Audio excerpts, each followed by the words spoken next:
today's Wolf Show. Special guest, Mr. Alex Finn, making another appearance on the show. You've been blowing up on social media, man. YouTube hitting 50,000 followers. Of course, you're already a legend for the ages on X.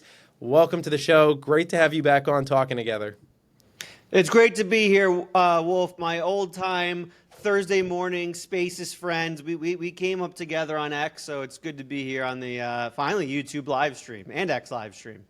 Yes, on the live stream here to X for those that are watching. Thanks for tuning in. I don't know if they do a chat necessarily for Riverside streams, but if they do, feel free to comment. Maybe we'll take a couple questions. But let's get right into things. You have immersed yourself. You've become the godfather of AI for our generation. That's what they're going to call you in 30 years. And you've really become a ball knower in the world of AI. And you're making these videos on YouTube going into in-depth analysis, and then, of course, on X, sharing the insights. So talk to me a little bit about why has this become really the obsession, the passion, and the lifestyle for you? And then let's get into some of these models and the things happening in the world of AI that people find so interesting. Yeah, my red pill moment was over about a year and a half ago. You know, when AI first came out, ChatGPT first came out, I thought it was cool, but I didn't like grasp me. I didn't think, oh, I need to make content around this. And then I had my red pill moment, which was like a year and a half ago, where I used Cursor for the first time. So for those who don't know at home, Cursor, AI engineering tool, you put in a prompt, it builds the code for you for whatever you prompted. And I was like, oh my God, this is world changing. I was a developer before, but now I can write code and build applications quite literally 100 times faster than I was doing before. And I instantly saw the vision, like now anyone will be able to build anything they want, even if you have zero programming experience. And I started a YouTube channel, I started tweeting about it, like I totally pivoted my entire brand overnight because I fell in love with this so quickly. And ever since then, I mean, the best part was I wasn't even making content like to get engagement. Like at this point, it wasn't like a popular thing to talk about, AI programming. I just loved it so much, and luckily it blew up, and now my YouTube's at 50,000 subscribers, got there in 1 year basically, and it's all I talk about on X now, and I love it.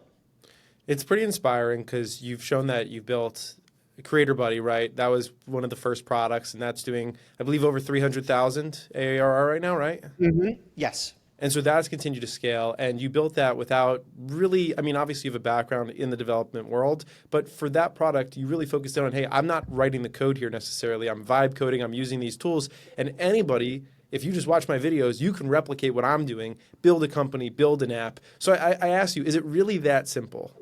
Yes, it really is that simple. I didn't write a single line of code for Creatorbuddy. So I mean, it's that simple, but is it that easy? No, you're still going to run into challenges. Things are going to break. You're going to have to figure out how to fix them. You're going to run into things that you don't know how to do, and you'll have to figure out how to do them. Luckily, AI will explain to you how to do them, but it is that simple. Just for most people, the moment they run into something they don't know how to do, they roll over and die. But if you stick with it and you learn as you go, and you know how to handle challenges and problems, you know how to get the answers from AI, I truly believe anyone can build any app they can dream of. And the best part is this is the hardest it will ever be to do it. It only gets easier from here, especially after today with Gemini 3 launching and Google's new AI coder, anti-gravity just launching. It only gets easier and easier and easier. So the average everyday person who, you know, they're not a developer, right? But they're interested in creating some side income. I think most people are. You talk about, hey, like you can go out there, you can build this company, you can get it done. That's one aspect of a company, right? There's also marketing, there's other pieces. How do you think the everyday person starts integrating AI to actually make money off of it? Two ways, I'd say. I agree with you. I think like AI is like one of the biggest economic wealth creators for people of all time if you take advantage of it. But you got to have a mindset where, one, you're integrating it into everything you do. Right, so I would, every task you do, think about how can I use AI to do this task faster, easier, better. And if you don't know the answer, then you literally just ask the AI, hey, by the way, I'm doing this. How do you make this easier for me? So your first thing is working on your mindset. How do I integrate AI into everything I do? And two is also a mindset shift, which is not using it, okay, how do I make money? How do I make money? How do I make money? But like, how do I tinker with this? How do I learn with this? How do I get better at this? How do I enjoy using this? And how do I build something with this? And if you get that mindset instead of how do I short circuit this so I can make money as fast as possible, then you will be much better, ironically, at making money with it, right? Like you need to enjoy the process. You need to enjoy building and tinkering and coming up with new things. And if you can do that, you'll be much more likely to make money off of it. So one is you just got to use it. So many people just don't. They use it to like, hey, tell me a fart joke, and that's about it. But if you use it and like try to integrate it into every single thing you do, you're going to get so much better with it. And then you change your mindset. Okay, how do I start building with it and having fun and tinkering? Then you'll start creating things people actually want to buy from you. So what are the best models right now that are worth paying for the everyday person so that they can tinker and try to accomplish those things? Yeah, I think the best building tool out there is Claude Code by far. It's been that way for the last 10 months it's been out. It's the best tool for building. It's an AI coding tool. I think it's just the best at writing code and getting products out quickly and working with you. And then when it comes to the other part, which I think is equally important, which is the planning, the creativity, the generating ideas, that part, GPT 5.1 thinking is the best. That's what I use as like kind of my co-pilot CEO as I'm coming up with ideas, brainstorming, just trying to find new, novel, creative nuggets. I'm using GPT 5.1 thinking. Gemini 3 just came out today, 3 hours before this live stream started. It is fantastic. It is the best kind of researcher answer finding tool ever created. And I think it has its place in the AI stack where like if you need deep information about something, for instance, right now I'm studying machine learning. I'm trying to, build my own models, train my own models, things like that. And there's a concept I ran into that I wasn't so sure of. And so I had Gemini 3 go and research that concept for me. Gemini 3 is the best at getting answers. But if I'm building, Claude Code's the best coding tool out there with Sonnet 4.5. If I'm being more creative and looking for novel ideas and exploring different parts of my own brain, GPT 5.1 thinking, and then Gemini 3 is more for getting answers. How do you kind of talked about it a little bit there, but how do you actually go in and rigorously test these different models to be able to formulate and give an opinion? Because I think that most people struggle right off the bat right there, where they're like, all right, what question can I ask this that's going to give me a huge understanding of if it's better than other models? You have to have your own sets of benchmarks. You can't trust the benchmarks the AI models give to you, the AI companies, because every time they release a benchmark, they always angle it so they look the best. For instance, Grok 4.1 just came out, I think yesterday, and the benchmarks, it's the greatest model of all time. I used it. It was one of the most unusable AI models I've ever used. Like I hated the way it talked to me. I hated the ideas it gave to me. Like I asked, what's a new feature I can implement in this app I'm working on? And it gave me some weird idea around a soul-bound crypto token or something like that just was completely meaningless and irrelevant to what I was building. And so you need to have your own set of benchmarks. And so my own set of benchmarks is one, I have this prompt that describes this latest app I'm building in totality and says, okay, first of all, look through my idea. Let me know what you think about it. 2, build me a roadmap. And 3, build me a launch plan. And I give that prompt to every single AI I work with. And I go through and I think about, okay, how's it talking to me? How realistic are these ideas? Do I think these ideas would actually improve the app? Do I like the languaging it used? Does it feel realistic or does it feel like AI slop? I have that test. That's actually my biggest test because 80% of my use cases are around that. Like, what do you think about this idea? What are other ideas you can add on to it? But then I have a set of 4 coding tasks I give it to see how good it can one-shot these coding tasks. And so I just have my set of benchmarks. It's like 5 or 6 prompts ready to go. I copy and paste it in, and I kind of measure the results against other models I've put those prompts into, and just see, and this is the most important one of them all, see just which one feels the best to talk to. Which one, as I'm reading their response, feels the best to read and feels like I'd want to talk to it all day. because ideally you're using these AI models all day with every single task you do. And so you really want to feel, you really want to pass that vibe check of like, would I want to communicate with this and work with this all day long? Yeah. So really, what I'm hearing is you can't trust just the general like performance benchmarks, and more so you have to have an actual brain and read the answers that it gives you and determine whether or not they're good answers. Yeah, exactly. You need to think for yourself on if you like the answers. You got to think for yourself, like, okay, you're almost like dating it in a way. It's like, would I want to keep hanging out with this model? Would I want to keep chatting with this model? Do their ideas contribute to my life? Like Grok 4.1, they put out these benchmarks, like the greatest ever. Like the answers it gave me, I thought were putrid, and like I just like I'm gonna wait till Grok 4.2. So you really need to be able, you need to exit the Did group you like thing. previous versions of Grok? I like Grok 2 when it came out. Grok 2 is the only Grok model that when it came out, I thought it was actually state of the art. Grok 3, Grok 4, and Grok 4.1, there's just no specific use case I think it's the best at out of all of them, right? Like deep research, Gemini 3 is king of the world right now. Coding, I'm going Claude Code, Sonnet 4.5. Bouncing business ideas, I'm going GPT 5.1. Grok 2 was the only one that when it came out, I thought, okay, this is actually the best at some of these use cases here.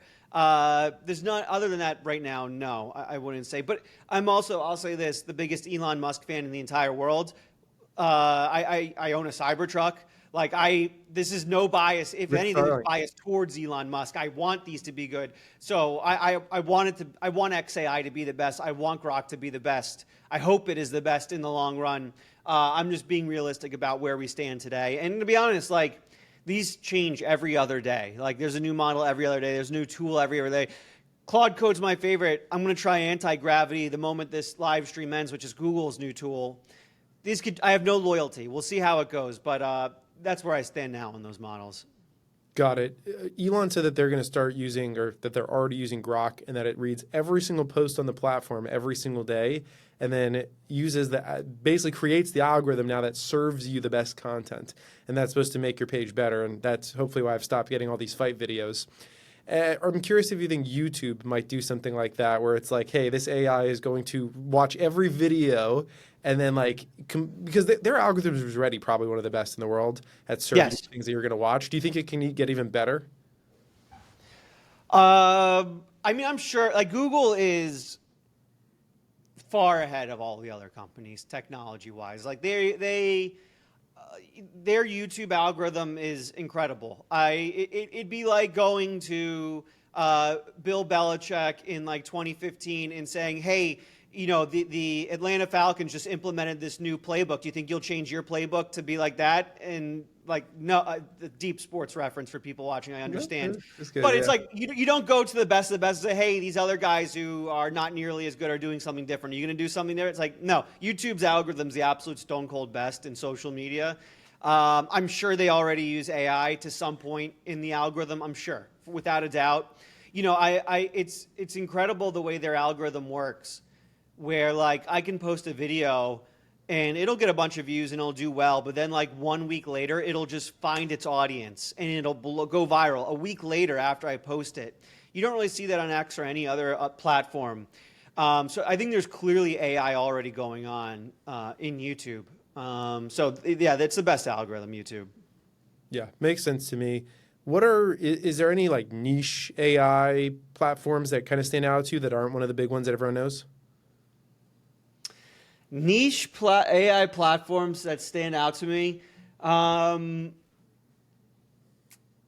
don't know. I don't think so. I don't know. I feel like I use 5.1 thinking more than most people. I feel like everyone, at least when you go on X, I say, hey, 5.1 thinking is the best, and I get 1,000 replies. Oh, what about Grok? It doesn't, you know, ChatGPT doesn't tell the truth. So I don't know. Maybe 5.1 thinking is more. I don't know. No, I have my stack. Can I share my screen? Yeah, please. Is this a screen sharing type live stream? Let me do that. Yeah, it's on the bottom. I put out a tweet this morning that shows exactly which AI I use for every single use case.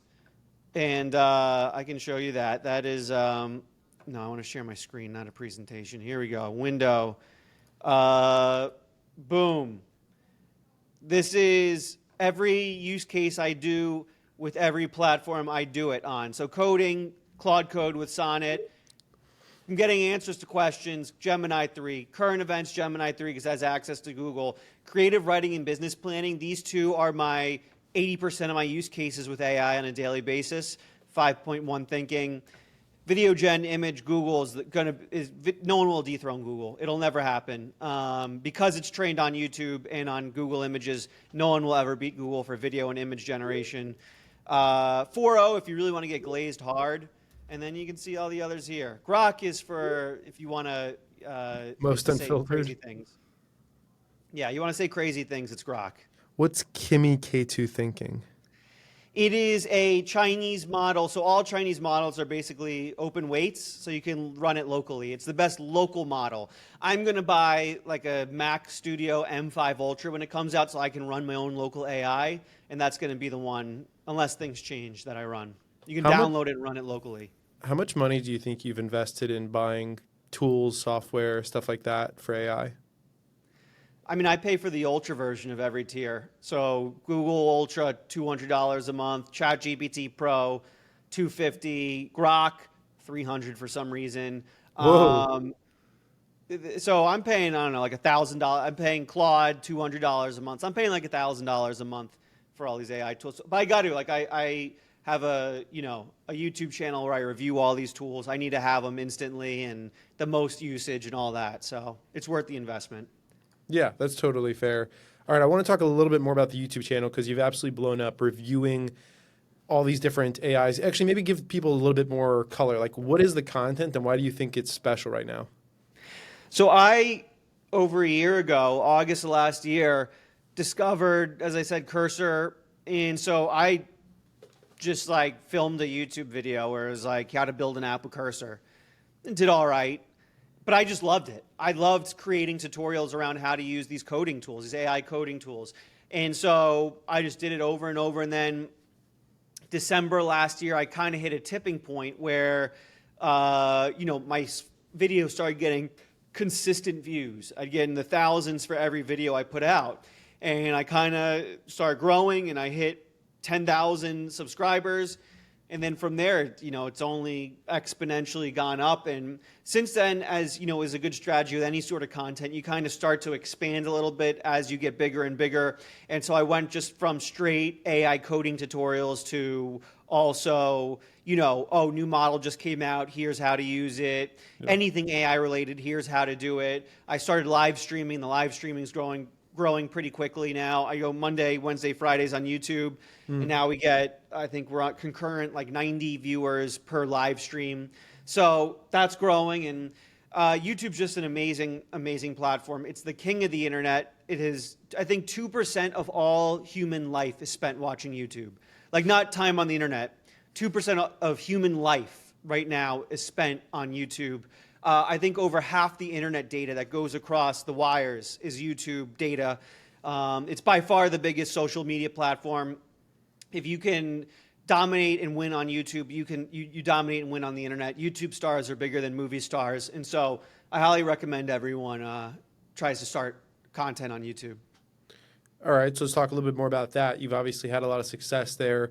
What are the things that you think lead to success on YouTube? Yeah, consistency. You have to be consistent once a week at least when you're going. It's the highest barrier social media platform, right? On X, you can go on there and anyone can fart out a tweet that says, Jobs' hey. Daughter. Yeah. Steve Jobs' daughter. The Steve Jobs' daughter. Oh, yeah. Anyone could go there. It'd take 5 seconds and fart out a tweet, right? The barrier of entry on X is as low as humanly possible. Anyone can go and just give you the most the worst content you've ever seen in your entire life. Yeah. But on YouTube, the barrier is significantly higher, the highest of any social media site, right? The Instagram, all you do, put on a bikini, take a picture of yourself. Facebook, say something insane about the government, right? That is the barrier of those. But YouTube, it's the highest because you got to turn on your camera, you got to turn on the lights, you got to put your face on camera, which 90% of people think themselves are ugly, so they don't even want to do that, right? It's the hardest one to do. And so if you can do that and you can get past that barrier, especially that mental barrier that makes it so difficult to turn on a camera and talk to a camera, you can dominate. So you need to be consistent, and the way you tear down that barrier is by doing it over and over and over and over and over again. And so you want to go at least once a week, if not 2 to 3 times a week. Get past that discomfort. You want to give value. That's the thing with X, is you don't have to give value to get clicks. You can just say something outrageous that pisses everyone off, and you'll get clicks.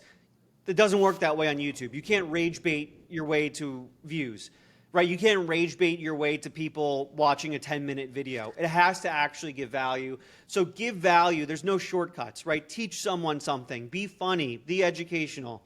And think about what that is you're passionate about that you can teach about for 10 minutes at a time. And if there's nothing you're passionate about, then find passions. Experiment. Play with AI and find something you're passionate about.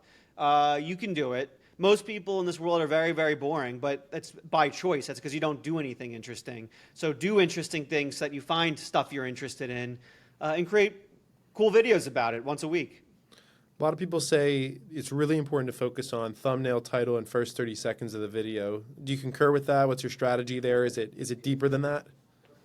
Yeah, it depends on your niche. I'd say in the AI niche, if you look at like the top AI YouTubers, their thumbnails are horrible.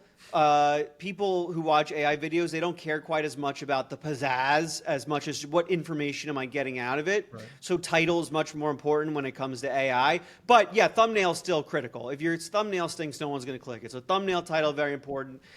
And more than the first 30 seconds, what's more important is just the idea. Is it a good idea or not? Like, do people give a crap about whatever the title of the video is? It doesn't, like, as long as it's something people care about, then they'll watch it. They'll find a way to watch it. I think that's the most important out of all of them, is just the idea. Is it a good idea? Is it unique? Do you have a unique spin on it? Are you going to say it in an interesting way? That's the most important part. Got it. Makes sense. We've got a question from Evan in the chat, bringing us back to our AI models. Also, shout out the Awala bottle. I feel like Awala bottles are the thing right now. Are they? So I've got. I don't know. My girlfriend bought it for me. Is it? Is this the thing? I've got Awala bottle number 1, and then I've got NYSC Awala bottle.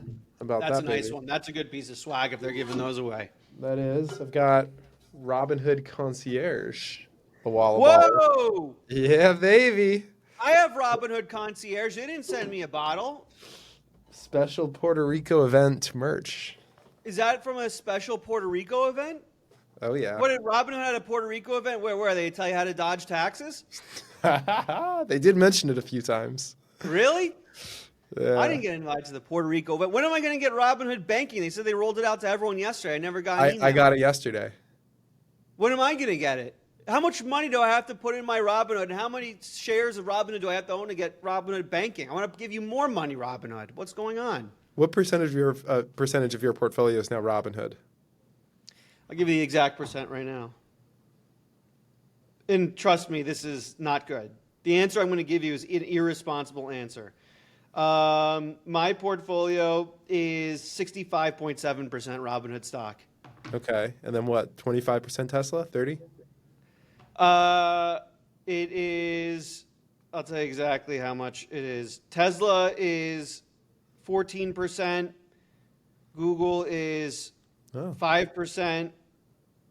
Bitcoin is like Google 10%. made it in. What's that? Said Google made it in. I just started buying Google up a few weeks ago. I think they're the best positioned AI stock. They own the entire AI stack.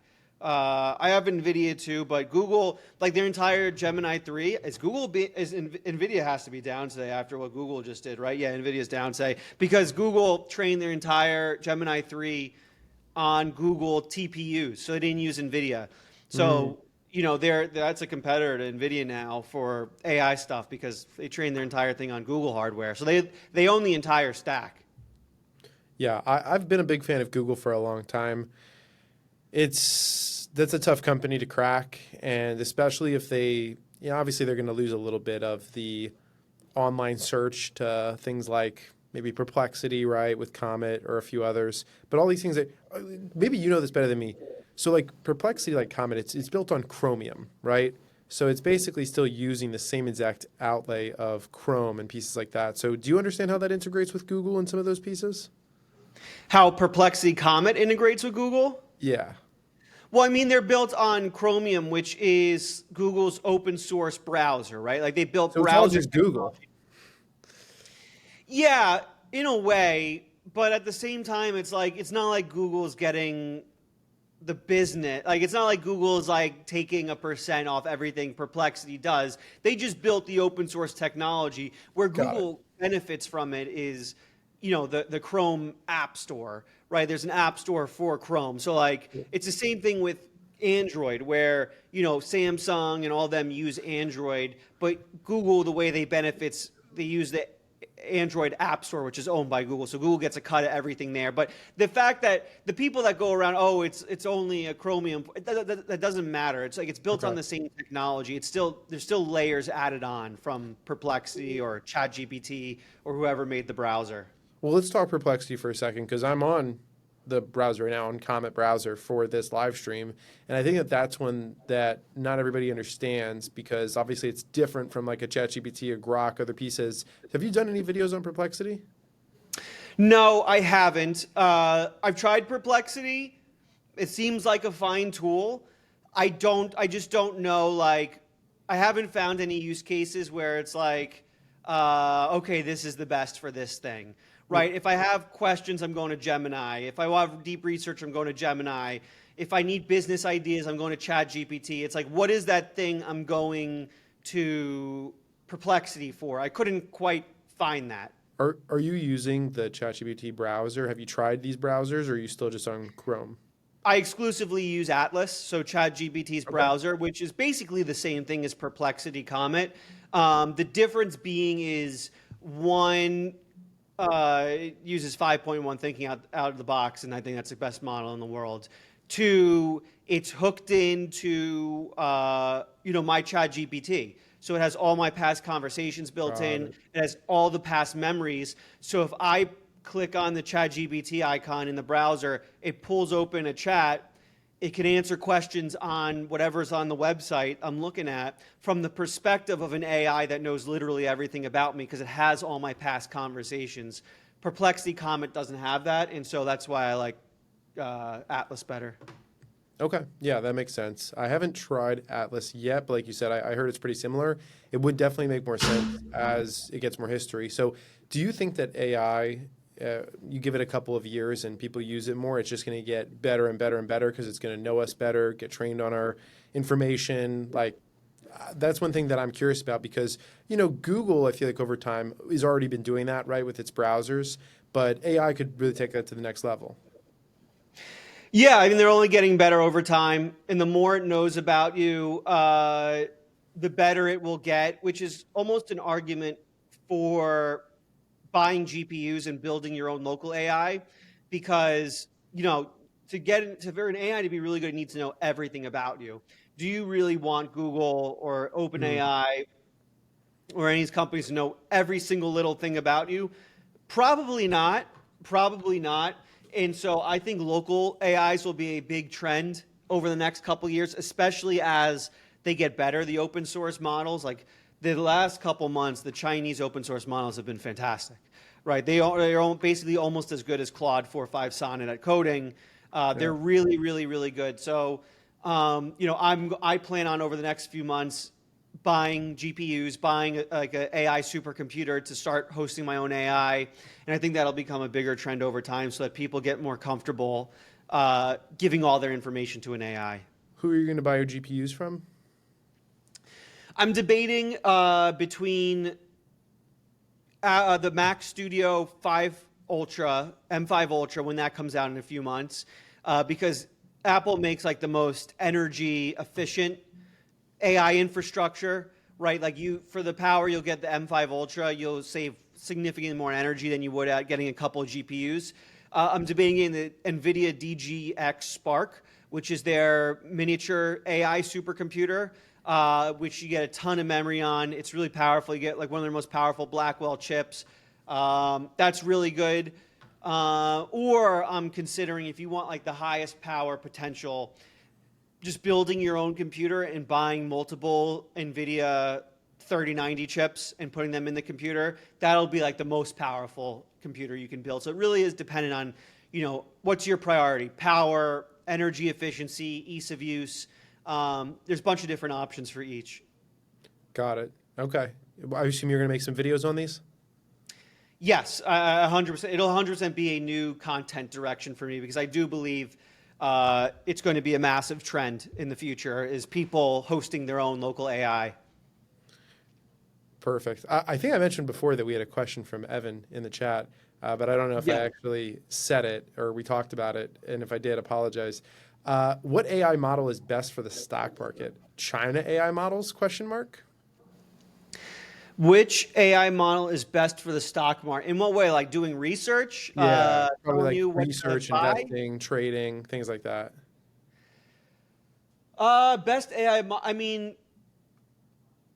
Best AI model for a stock market. If you want a local model, I would say Kimi K2 Thinking, because it's the best agentic local model, meaning that you give it a task, it'll figure out a bunch of multiple steps it needs to do to complete that task. It can reflect on the steps it's taking to improve the answers it's giving you. So if you want a local Chinese AI model, I'd say Kimi K2 Thinking is the best at that. If you're using a AI, stock market financial research isn't my top. He said those were two separate questions. He doesn't want a specific Chinese model. I don't get what the hell he's asking me, so I'm just spitting out any information that comes to my brain. He's totally confused me with whatever he's asking. For financial research isn't my number one use case, but I have done it, and I used 5.1 Thinking to build me a report on, I wanted a report on AI infrastructure. I wanted to know which companies and stocks have the biggest moats and are the best prepared to capitalize on a 10-year AI build-out. And the 5.1 Thinking report it gave me was fantastic.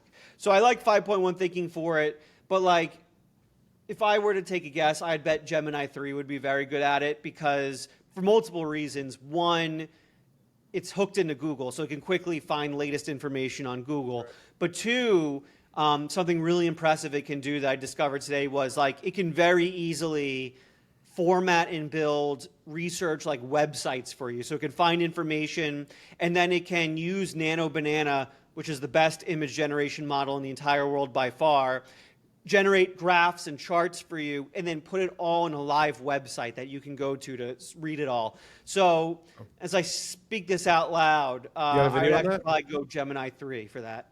Is there a video on that last one, where it'll build the website and lay it out for you? My dude, I posted it about 3 hours ago. Check out Alex Finn YouTube for Gemini 3 is incredible. Here's how to use it in 13 minutes. I love it. I love it. I want to dig a little bit deeper here into this. First off, since we're on the stock trading, crypto trading, AI models, did you see the arena thing that went viral, where they set up 5 different models, all with $10,000 to trade against each other? Yeah, I did see that. I'm not a believer in, at the moment, the average person using AI to trade.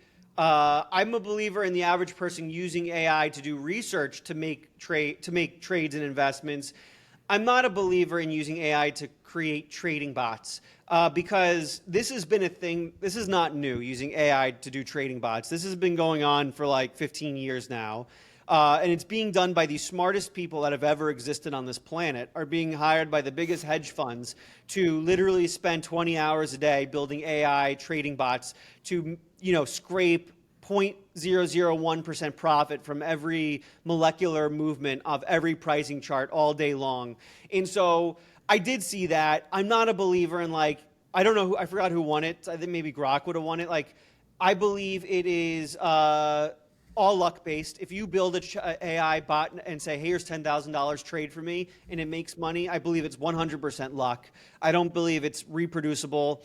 I think the average person would be making a mistake if they give $10,000 to an AI bot and say, hey, make trades for me, just because your competition in the AI trading bot world is literally the smartest people on planet Earth, and they spend 20 hours a day getting paid tens of millions of dollars to do it. You're not going to beat them. Fair. Very fair. All right, I want to talk the money side here for a second because you very transparently over the last couple of years have shared the money that you've made. You're like, hey, I made this much off X, consulting, these pieces. How much has the income changed for you over the last 6 to 12 months from where it was before? The streams, I guess, where they're coming from and the amounts. Yeah, it's a lot more diversified. I am on pace for my best year ever. So the last couple of years, my highest income stream was actually consulting. Consulting individuals and businesses on content, on Twitter, on getting a bigger audience. It was by far my biggest revenue stream, actually. And going into this year, I completely cut it off. I just destroyed it from the line, the top line, because I don't enjoy it. It's very low leverage consulting. You only make money when you put time in. That's it. There's no leverage to it at all. And so I cut it off, and then I basically replaced it with Creatorbuddy, which is my AI app I built for content, and that's making a decent amount more than the consulting. So I am up compared to the consulting. The good news is I've also added on YouTube, which I'm now on pace for $48,000 in a year for YouTube ad revenue. Wow. Yeah, that's growing very, very quickly. I also added on sponsorships with YouTube. Companies are very willing to pay you good money to sponsor videos because YouTube videos and the audience you get in YouTube videos are highly engaged and highly willing to click and buy. YouTube's a very valuable audience. And so sponsorships is now my second biggest revenue stream out of all. So Creatorbuddy's one, sponsorships two. I'm now able to get sponsorships from anywhere from $8,000 to $15,000 a video, depending on the deal and what we're doing. So sponsorships on YouTube are massive. And then in 1 week, I am launching the Vibe Coding Academy, which is going to be half master class, Claude Code master class, half Vibe Coding community. And I'm hoping that will become my second biggest revenue stream, which will be a good one. That'll be a very good revenue stream. So that's what the creator business is looking like today. Where are you going to do the academy? School. Okay. Yep. That's what I figured. Very nice. Are you a Hormozy guy? Am I a Hormozy guy? I mean, I think he's good at what he does. I think he's good at what he does. There you go. I'll take it. Okay, super interesting. We covered a lot here. All the latest AI models, which obviously if people want to learn deeper on, they can go and take a look at your channel. Some of the secrets to growth, of course, in some of these pieces. One thing that is interesting is, you've shared a lot of thoughts on X. You're obviously still active on X. You're still posting there, still creating, still getting those creator checks. What do you think X needs to do to, improve itself so that people like you are incentivized to build more on there? So much. So many things. One, we need to stop optimizing for clickbait. We need to stop optimizing for rage bait. We need to look at whatever the Twitter algorithm was 4 years ago, where when I would log on to Twitter and I would know I'd get educational content that makes me feel better about myself, the world. I'd walk away, feel like I'm learning something. Just roll the code back to then. We need to stop shipping broken features. XChat is, I don't even check my DMs anymore. Done. XChat's broken. We need to stop shipping broken features. We need to have better support. There's a lot of people that are angry and upset over things that are happening, random suspensions, things like that. There needs to be a support team. There's just a lot, and we're not going to be able to sit here for the next hour and go through all of them. We've been experimenting with the algorithm for 3 years now. My engagement's the best it's ever been, but we just need to stop experimenting. Just choose one. You can't go from, my content's doing incredible, to the next week, I'm getting zero. People are going to quit over that. So there's just a lot. And it's still my favorite platform. I still built my entire business on it. I love it. Just, we need to be better. We need to be better. Do you used Twitter at all as a way to drive people to your YouTube? That was something you did in the I beginning. did it first. Yeah. Not anymore. There's still a lot of people on X have no idea I have a YouTube, even though I get better reach with 50,000 subscribers on YouTube than 350,000 followers on X. Here's the thing. It's just like the audience, I would link to a video on X when I post it on YouTube, and it would get me a bunch of views when I link it, but then all my other metrics would tank because people on X are only willing to consume a piece of content for at most 5 seconds. That's it. They're not willing to spend more than 5 seconds doing anything. And so I'd post a link to my YouTube video, and my average view duration would go from like 7 minutes to a minute and a half, and like just like that. And long term, for a YouTube video to perform well, the two most important metrics are average time on the content and click through. Those are the two most important metrics. And by posting my video on YouTube, yeah, it got me a bunch of views from people clicking on it, but it nuked one of the most important metrics in all of YouTube, which is time on content. Because people on X, they do not want to spend more than 5 seconds on any piece of content. The live stream, you have 5,800 views on this live stream. You're going to go into the stats after this. The average view of the live stream is going to be 4 seconds, tops. So for the people stopping by these 4 seconds, hey, right? And so it's like, X is a good way to kind of seed your YouTube, right? When we used to do spaces together, and I was just starting my YouTube a year ago, the only thing I'd plug is my YouTube. Go to my YouTube, subscribe. Go to my YouTube, subscribe. I don't even plug videos. I just say, go there and subscribe. Because it was a good way to get like my first subs on there so that like my channel is not like 5 subscribers. And no one's going to trust a channel with 5 subscribers. But once you've seeded your subscribers, I don't link to my YouTube. I don't do anything on X because it's just going to hurt the metrics. Yeah, totally fair. What click-through rate do you shoot for? Well, it changes over time. Like when you first put a video out, like you want a much higher click-through rate because your most hardcore audience is clicking on it. But I've really optimized my click-through rates, and now I really want a click-through rate of like over 10% after a day, right? If I have over 10% after 24 hours, I'm in a good spot, and that changes as you grow. Like the more you grow and the more views you get, your average click-through rate kind of comes down because it gives it to more people, a wider range of people. But like first hour, I want at least 15% click-through rate. After a few hours, I want at least 12%. After a day, I want at least 10% is what I'm aiming for. And Nice. For the record, that's also different for each niche. You're going to get different for each niche, for the subjects you're talking about. There's a lot of context around that, but that's on general what I'm looking for. Sounds good. All right, a little bit of rapid fire here to close out. If one of the major AI models today was to fail and not be around in 10 years, which one would it be? It would not be Google, because Google is one of the only companies where like they're the most profitable company in the world, so they can spend a lot of time giving away free AI usage. It feels like ChatGPT has their claws in the government, which is a smart move, right? Like the government's funding a $500 billion Starship program or whatever, Starbase or whatever they're calling it. Anthropic seems like they're at ends with the government. Dave Sachs tweets things crapping on them almost every day. So maybe like that's not, I mean, they shouldn't like give up on their values just because the government doesn't like them. So I mean, I would just look at companies that do not have other streams of revenue that have to just spend to get big.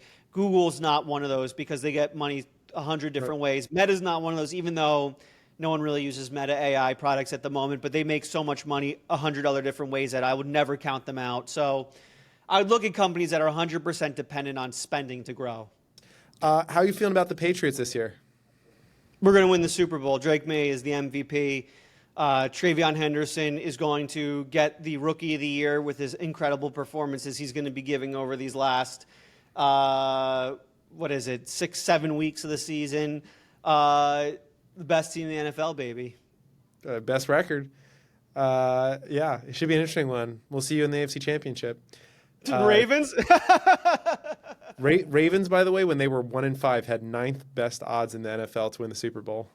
Now they're Ravens, 5-5. by the way, just barely beat the Cleveland Browns.